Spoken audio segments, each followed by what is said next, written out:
விஜயனோட speech வந்து வேற லெவல்ல இருந்துச்சு. நேற்று எல்லாருமே பார்த்திருப்பீங்க. சேலத்துல அண்ணனோட மீட்டிங் வந்து சூப்பராகவே இருந்துச்சு. திருப்பி அண்ணன் என்ன சொல்றாங்கன்னா, ரெண்டு பேருக்குள்ளதான் போட்டி. ஒன்னு வந்து டிவிகே, இன்னொன்னு வந்து டிஎம்கே அப்படின்னு சொல்லி வந்து அண்ணன் வந்து ரிஜிஸ்டர் பண்ணிருக்காங்க. ஏடிஎம்கே பத்தி பேசவே மாட்டேங்காங்க ஸ்டார்டிங்ல இருந்து அண்ணன். ஆனா ஆளுங்கட்சியில வந்து டிஎம்கே தான் இருக்காங்க. நம்மளோட போட்டி வந்து அவங்க கூட மட்டும்தான் அப்படின்னு சொல்லி வந்து ரிஜிஸ்டர் பண்ணிருக்காங்க. அதுக்கப்புறம் வந்து நிறைய பேர் வந்து ரீல்ஸா எடுத்து போடுறாங்க. டிவிகே சைட்ல இருந்துட்டு வந்து ஃபேமிலி கூட வந்து இந்த மாதிரி வந்து ஓட்டு யாருக்கு போடுவீங்க, டிவிகேக்கு தான் ஓட்டு போடணும் அப்படின்னு சொல்லிட்டு நிறைய ரீல்ஸ் எல்லாம் போடுறாங்க. நம்ம டிவிகே ஃபேன்ஸ், விஜய் ஃபேன்ஸ் அதெல்லாம் வந்து விஜய் நான் வந்து பார்த்த மாதிரி சொல்லியிருக்காங்க. நான் வீடியோஸ் எல்லாம் பார்ப்பேன், நிறைய பேர் ரீல்ஸ் எல்லாம் போடுறீங்க சப்போர்ட் பண்ணி, அதே மாதிரி நிறைய வீடியோஸ் போடுங்க அப்படின்னு சொல்லி அண்ணா வந்து சொல்லியிருக்காங்க.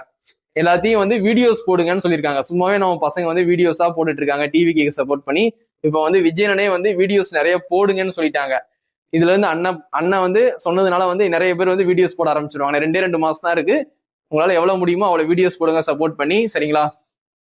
அதுக்கப்புறம் நேத்து தான் வந்து 5000 ரூபாய் வந்து டிஎம்கே சைட்ல இருந்து கொடுத்தாங்க.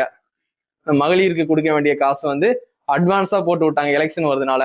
அதையும் அண்ணனுக்கு வந்து தெரியும். அதனால வந்து காசு கொடுத்தா வாங்கிக்கோங்க, வாங்கிட்டு விசிலால உங்களுக்கு பதில் கொடுங்க அப்படின்னு வந்து அண்ணா அதையும் ரெஜிஸ்டர் பண்ணிருக்காங்க. ஒரு உறுதிமொழி மாதிரி வந்து எல்லாத்தையும் சொல்ல வச்சாங்க, சரிங்களா? உங்களோட ஓட்டை காசுக்காண்டி வித்துறாதீங்க, சரிங்களா?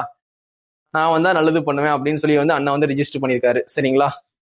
அதே மாதிரி 2 மாசம் தான் இருக்கு எலெக்ஷனுக்கு. நிறைய ஹார்ட் ஒர்க் பண்ணுங்க. பிரச்சாரம் வந்து நீட்டா போய் பண்ணுங்க. பாரிஸ்ல பண்ண மாதிரி போய் பிரச்சாரம் பண்ணாதீங்க, சரிங்களா? நீட்டா போய் பிரச்சாரம் பண்ணுங்க, கண்டிப்பா வந்து வின் பண்ணலாம். அந்த மாதிரி விசியில வந்து பப்ளிக் பேஸ்ல வந்து அடிக்க வேண்டாம். எப்படி போய் மக்கள்கிட்ட போய் இந்த விசியில வந்து சேர்க்க முடியுமோ அந்த அளவுக்கு நீட்டா போய் சேருங்க, சரிங்களா? கண்டிப்பா வந்து விஜயனை வந்து வின் பண்ணுவாங்க இந்த எலெக்ஷன்ல. கண்டிப்பா அண்ணன் நிக்கிற தொகுதியில விஜயனை வந்து ஜெயிச்சிருவாங்க. மற்ற கேண்டிடேட்லாம் வந்து வின் பண்ணுவாங்களா இல்லையான்னு கன்ஃபார்மா எனக்கு தெரியல. ஆனா அண்ணன் வந்து எது தொகுதியில நிக்கிறாங்களோ அண்ணன் வந்து கண்டிப்பா வின் பண்ணிடுவாங்க.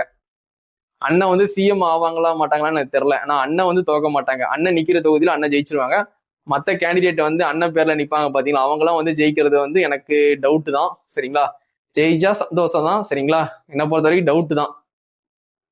ஆனா அண்ணன் வந்து தோக்க கூடாது, சரிங்களா? தளபதி விஜயனை வந்து நிக்கிற தொகுதியில கண்டிப்பா வின் பண்ணணும்.